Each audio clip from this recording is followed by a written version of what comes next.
सियावर रामचंद्र जी की जय। देखिए, भरत को राजपद स्वीकार करने के लिए सब लोग आज्ञा दे रहे हैं और कई प्रकार से उदाहरण दे करके भरत जी को समझा रहे हैं कि पिता की आज्ञा का पालन करना चाहिए। उन्होंने परशुराम की उदाहरण दिया, ययाति का उदाहरण दिया कि जैसे ययाति ने अपनी युवावस्था अपने पिता को दे दी थी और परशुराम ने अपने पिता की आज्ञा से अपनी माता का सर काट दिया था। फिर उन्होंने अपनी तपस्या से उनको जोड़ भी दिया था, लेकिन आज्ञा का पालन उन्होंने किया। उसी प्रकार भरत को सब लोग समझा रहे हैं कि राजपथ स्वीकार कर लीजिए। मंत्री हाथ जोड़कर कह रहे हैं कि गुरु जी की आज्ञा अवश्य ही पालन कीजिए।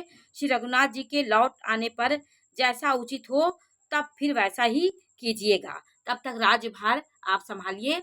ये भरत जी से सब लोग कह रहे हैं कि कौशल्या जी धीरज धरकर कह रही हैं कि हे पुत्र, गुरु जी की आज्ञा पथ्य रूप है, उसका आदर करना चाहिए और हित मानकर उसका पालन करना चाहिए। काल की गति को जानकर विषाद का त्याग कर देना चाहिए। श्री रघुनाथ जी वन में हैं, महाराज स्वर्ग का राज्य करने चले गए और हे तात, तुम इस प्रकार कातर हो रहे हो। हे पुत्र, कुटुंब प्रजा मंत्री सब माताओं के सबके एक तुम ही सहारे हो।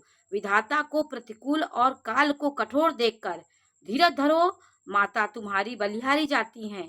गुरु की आज्ञा को सिर चढ़ाकर उसी के अनुसार कार्य करो और प्रजा का पालन कर कुटुंबियों का दुख हरो।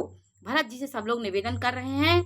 भरत जी ने गुरु के वचनों और मंत्रियों की अभिनंदन अनुमोदन को सुना, जो उनके हृदय के लिए मानो चंदन के समान शीतल थे।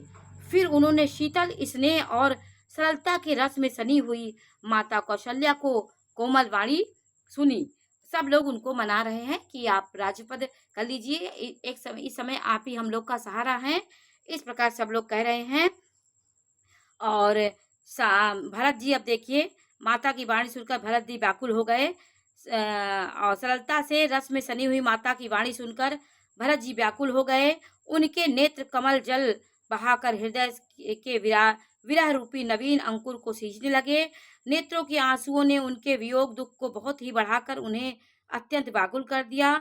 उनकी यह दशा देखकर उस समय सबको अपने शरीर की सुध भूल गई। तुलसीदास जी कहते हैं कि स्वाभाविक प्रेम की सीमा भरत जी की सब लोग आदर पूर्वक सराहना करने लगे। वो रोने लगे ये सब सुन करके, क्योंकि कौशल्या भी ये चीज को निवेदन कर रही हैं कि बेटा तुम ही हमारे सहारा हो। तो भरत व्याकुल हो गए, रो रहे हैं।